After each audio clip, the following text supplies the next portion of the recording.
다 같이 사도신경으로 신앙 고백하심으로 새벽 기도회를 하나님께 드리시겠습니다. 나는 전능하신 아버지 하나님 천지의 창조주를 믿습니다. 나는 그의 유일하신 아들 우리 주 예수 그리스도를 믿습니다. 그는 성령으로 잉태되어 동정녀 마리아에게서 나시고 본디오 빌라도에게 고난을 받아 십자가에 못 박혀 죽으시고 장사된 지 사흘 만에 죽은 자 가운데서 다시 살아나셨으며 하늘에 오르시어 전능하신 아버지 하나님 우편에 앉아 계시다가 거기로부터 살아있는 자와 죽은 자를 심판하러 오십니다. 나는 성령을 믿으며 거룩한 공교회와 성도의 교제와 죄를 용서받는 것과 몸의 부활과 영생을 믿습니다. 아멘. 찬송가 412장 찬양하시겠습니다. 찬송가 412장입니다.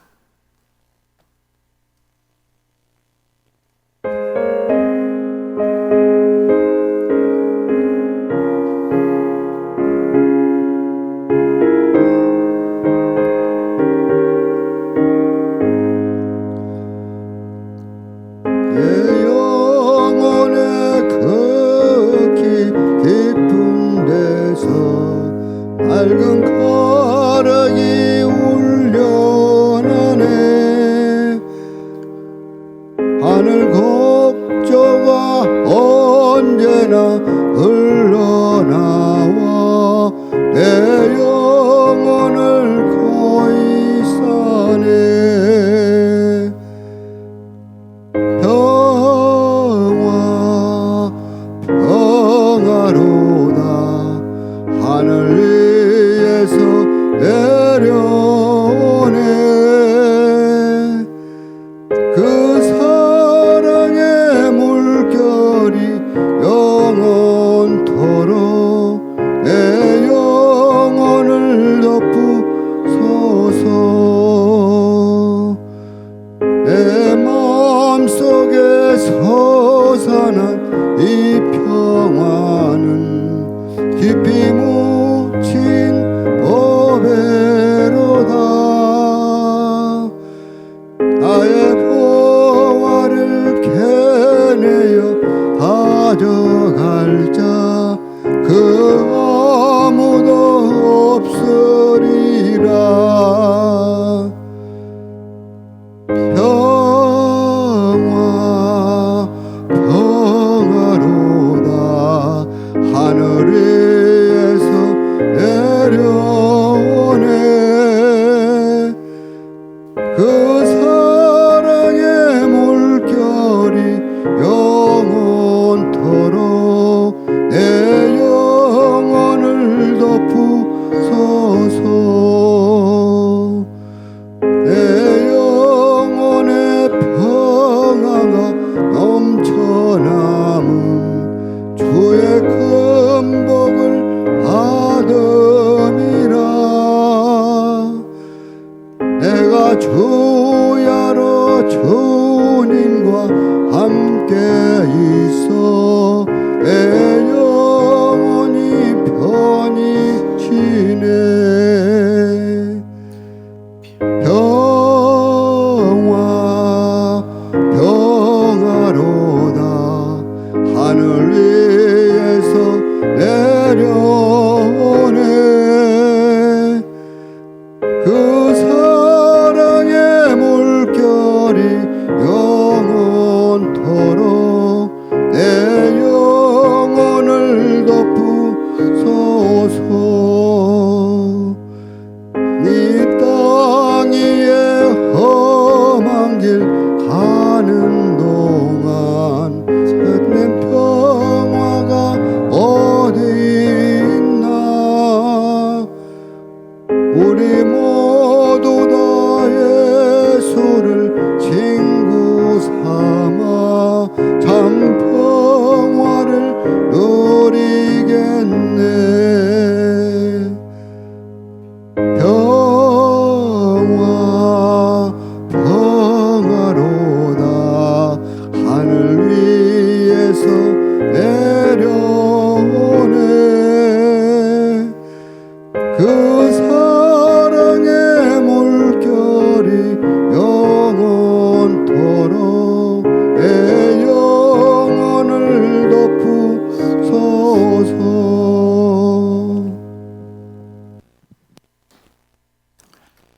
하나님의 말씀을 함께 보겠습니다. 신명기 23장 19절에서 20절까지 말씀입니다.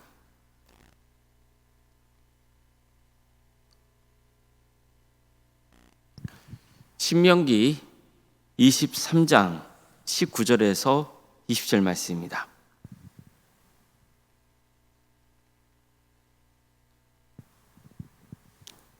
신명기 23장 19절에서 20절까지 말씀을 교독하시겠습니다. 내가 형제에게 꾸어 주거든 이자를 받지 말지니 곧 돈의 이자, 식물의 이자, 이자를 낼 만한 모든 것의 이자를 받지 말 것이라. 타국인에게 내가 구워주면 이자를 받아도 되거니와 내 형제에게 구워주거든 이자를 받지 말라. 그리하면 내 하나님 여호와께서 내가 들어가서 차지할 땅에서 내 손으로 하는 범사에 복을 내리시리라. 아멘. 오늘도 새벽기를 들으며 하나님의 은혜를 간구하는 모든 성도님들의 삶의 자리마다 또 하나님께서 친히 세우시고 다스리시는 광주 동암교회 위에 하나님의 은혜와 평강으로 충만하기를 주님의 이름으로 축원합니다. 사회 구조가 가난한 사람은 더 가난할 수밖에 없고 또 부유한 사람은 더 부유해지는 방향으로 작동한다면 이는 분명 불합리한 구조입니다. 이러한 구조가 지속될 경우 빈부격차는 갈수록 커질 수밖에 없고 또 국가와 사회 전반에 대한 신뢰가 무너질 수밖에 없습니다. 그 결과 계층 간의 이해관계는 극단적으로 갈라지고 사회 갈등과 분열은 더욱 심화될 겁니다. 물론 이 세상에서 완전한 평등은 불가능합니다.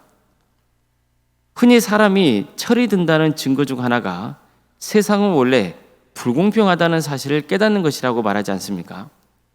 그렇다 하더라도 지켜야 할 최소한의 기준은 존재하는 거죠. 적어도 가난한 사람들도 더 나은 삶을 살아갈 수 있는 기회가 보장되는 사회가 되어야 됩니다. 오늘 본문도 이 점을 강조합니다. 본문을 보면 이자에 관한 규례를 전하고 있습니다. 내가 형제에게 구워 주거든 이자를 받지 말지니 곧 돈의 이자, 식물의 이자, 이자를 낼 만한 모든 것의 이자를 받지 말 것이라. 타국인에게 내가 구워 주면 이자를 받아도 되거니와 내 형제에게 구워 주거든 이자를 받지 말라. 그리하면 내 하나님 여호와께서 내가 들어가서 차지할 땅에서 내 손으로 하는 범사에 복을 내리시리라. 당시 고대 근동 사회는요 이자율이 상당했습니다. 예를 들어 함무라비 법전에는요 은에 대한 이자율은 연 20%로 규정하고 있고 곡물 같은 생필품의 경우는 연 33.3% 정도로 규정하고 있습니다. 이처럼 일반적으로 곡물을 빌려줄 경우 연 30%에서 많게는 50%까지 이자율이 붙곤 했습니다. 아무래도 당시 상황에는 오늘날처럼 금융 시스템이 발달되지도 않았고 또 채무 불이행, 정쟁, 흉작 등으로 투자 위험이 컸습니다. 그래서 이자율을 높일 수밖에 없었던 거죠. 여기서 우리가 특히 주목할 것은 흉년이 들었을 경우입니다. 이럴 경우 가족을 굶기지 않으려면 어쩔 수 없이 곡식을 빌려야 되는데 그렇게 곡식을 빌렸다가 나중에 그 이자율을 감당할 수 없어서 망하게 되는 경우가 허다했습니다. 빈부격차도 엄청날 수밖에 없었습니다. 한마디로 상업의 목적보다 생계 유지를 위해 돈이나 식물을 빌리는 경우가 대부분이었는데 높은 이자율 때문에 가난한 사람은 더 가난할 수밖에 없는 구조였던 겁니다. 이런 상황을 알고 나면 왜 이자 금지 규례가 특별한지를 알 수 있죠. 하나님께서는 이방 민족이 이처럼 높은 이자를 받는다 해도 너희 동족끼리는 그러지 말라 하신 겁니다. 오늘 본문에서는 이자를 받는 것 자체를 금지하고 있습니다. 이자 금지 규정은 오늘 본문 아니라 출애굽기와 레위기에서도 나옵니다. 그런데 출애굽기와 레위기를 보면 왜 이자를 받지 말라 하는지 더 자세하게 설명해 주고 있습니다. 출애굽기 22장 25절 말씀입니다. 내가 만일 너와 함께한 내 백성 중에서 가난한 자에게 돈을 구워주면 너는 그에게 채권자 같이 하지 말며 이자를 받지 말 것이며. 레위기 25장 35절 이하의 말씀입니다. 내 형제가 가난하게 되어 빈손으로 내 곁에 있거든 너는 그를 도와 거루민이나 동거인처럼 너와 함께 생활하게 하되 너는 그에게 이자를 받지 말고 내 하나님을 경외하여 내 형제로 너와 함께 생활하게 할 것인즉 너는 그에게 이자를 위하여 돈을 구워주지 말고 이익을 위하여 내 양식을 구워주지 말라. 나는 너희 하나님이 되며 또 가나안 땅을 너에게 주려고 애굽 땅에서 너희를 인도하여 낸 너희 하나님 여호와니라. 어떻습니까? 이처럼 출애굽기와 레위기 말씀을 보니까 하나님께서 이자를 금지하신 목적을 더 분명히 알 수 있죠. 뭐 때문이죠? 궁핍한 동포의 절박함을 이용해서 착취하지 말라는 거예요. 이미 말씀드린 대로 당시에 돈이나 곡식을 빌리는 것은 사업의 목적이라기보다는 대부분 생계 문제였습니다. 한마디로 당장 먹을 게 없는 거예요.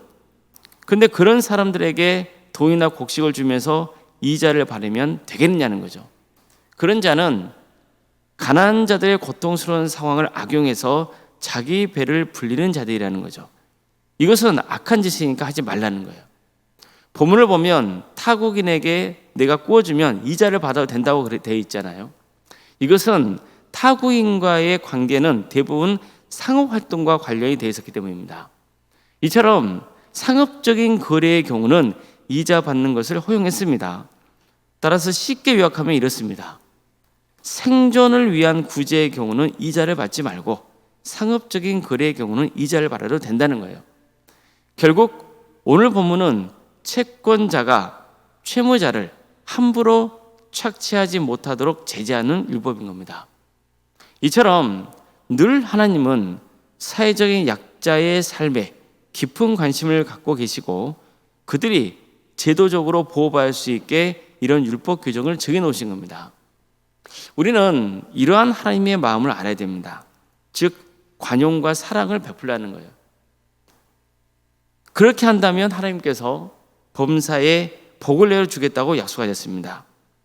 내가 너의 형제를 살린다면 내가 너의 인생을 책임지겠다는 거예요. 이처럼 하나님은 축복의 선순환을 약속하십니다.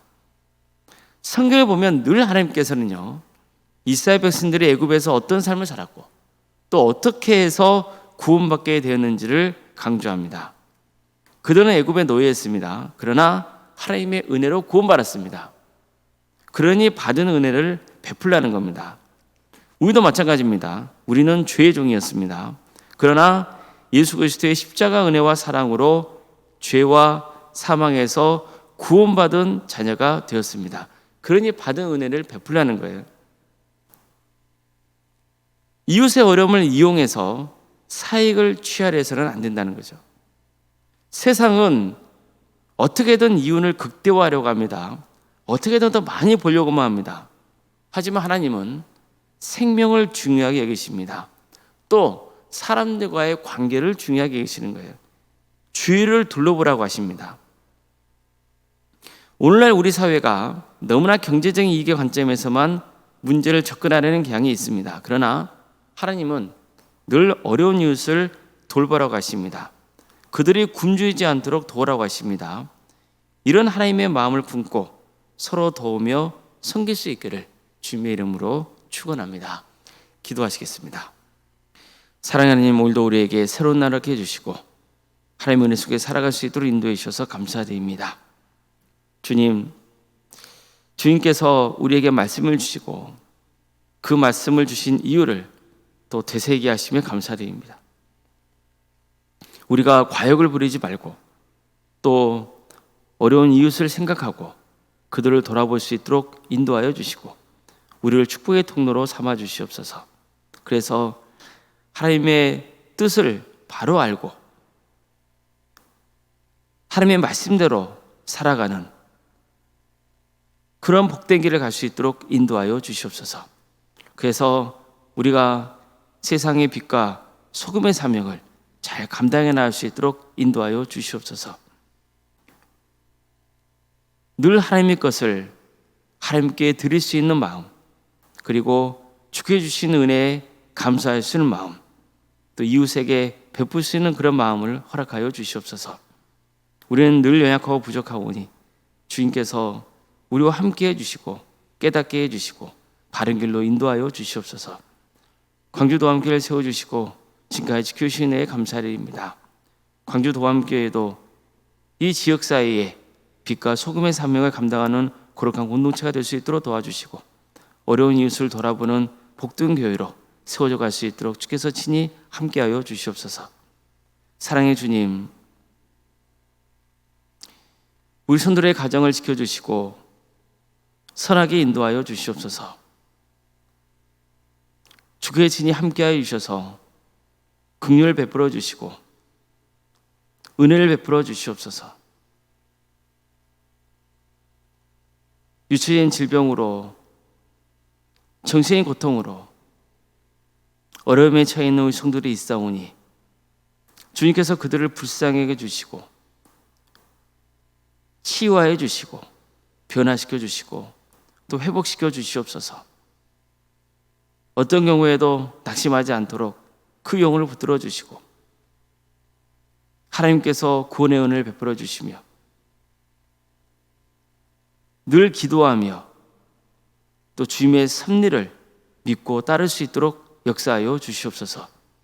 그래서 우리 모든 성도들의 가정이 하나님의 은혜를 누리게 하여 주시고 더욱더 신앙이 깊어지고 주께 영광 돌리는 그런 가정으로 세워질 수 있도록 도와주시고 그래서 하나님의 역사로 신앙의 명가를 세우는 복된 은혜가 차고 넘치게 하여 주시옵소서. 사랑의 주님, 학업으로 직장으로 군무무 등으로 객지에 나가 있는 성도들이 있사오니 주님께서 그들의 안전을 지켜주시고 어디에서 머물러 있건 주의 영광 위에서 살아갈 수 있도록 인도하여 주시옵소서. 생육과 번성의 축복이 함께하는 복된 동함의 제단이 되게 해주시고 출산을 앞둔 가정도 있사오니 주님께서 은혜의 출산을 잘 마칠 수 있도록 인도하여 주시옵소서. 오늘은 주일입니다. 주님, 하나님께서 복 주시겠다고 약속하신 거룩한 주일이고 또 하나님을 예배하기 위해서 주께서 택하신 그런 거룩한 날이니 우리 성도들 정말 마음과 뜻과 정성을 다해서 온전히 하나님을 예배하는 복된 하루가 되게 해주시고 하나님의 축복수에 거하는 역사가 있게 하여 주시옵소서. 여러모로 섬기는 손길들이 있습니다. 자원하는 마음으로 또 기쁘게 섬길 수 있도록 도와주시고 이런 모든 섬김의 과정 또 교제의 과정을 통하여서 우리의 신앙이 더욱더 자라는 역사가 있게 하여 주시옵소서. 주님, 원로선생과 사모님을 기억하여 주셔서 성령 충만케 하여 주시고 평안의 축복을 보여주시며 신앙의 명가로 세워지는 역사가 있게 하여 주시옵소서. 사랑의 주님, 이 나라의 민족을 기억하여 주시고 하나님의 정의와 공의가 바로 세워지게 하여 주시고 하나님의 때에 평화로운 통일이 이루어져 북한 땅의 많은 동포들이 주님을 믿는 역사가 있게 하여 주시옵소서. 또한 대한민국의 이 땅에도 악한 것이 떠나가게 하여 주시고 다시 한번 하나님의 백성들이 회개하고 주님께로 돌아오고 그래서 참된 성도의 길을 가는 귀한 은혜가 있도록 인도하여 주시옵소서. 하나님의 나라를 위해서 헌신하고 있는 목회자들과 선교사들을 늘 기억하여 주셔서 그들의 헌신을 통하여서 많은 영혼들이 구원받는 축복을 허락하여 주시옵소서. 오늘 하루의 삶을 주님께 온전히 의지하오며 살아계신 예수님의 이름으로 기도드리옵나이다. 아멘. 하늘에 계신 우리 아버지, 아버지의 이름을 거룩하게 하시며 아버지의 나라가 오게 하시며 아버지의 뜻이 하늘에서와 같이 땅에서도 이루어지게 하소서. 오늘 우리에게 일용할 양식을 주시고 우리가 우리에게 잘못한 사람을 용서하여 준 것 같이 우리 죄를 용서하여 주시고 우리를 시험에 빠지지 않게 하시고 악에서 구하소서. 나라와 권능과 영광이 영원히 아버지의 것입니다. 아멘.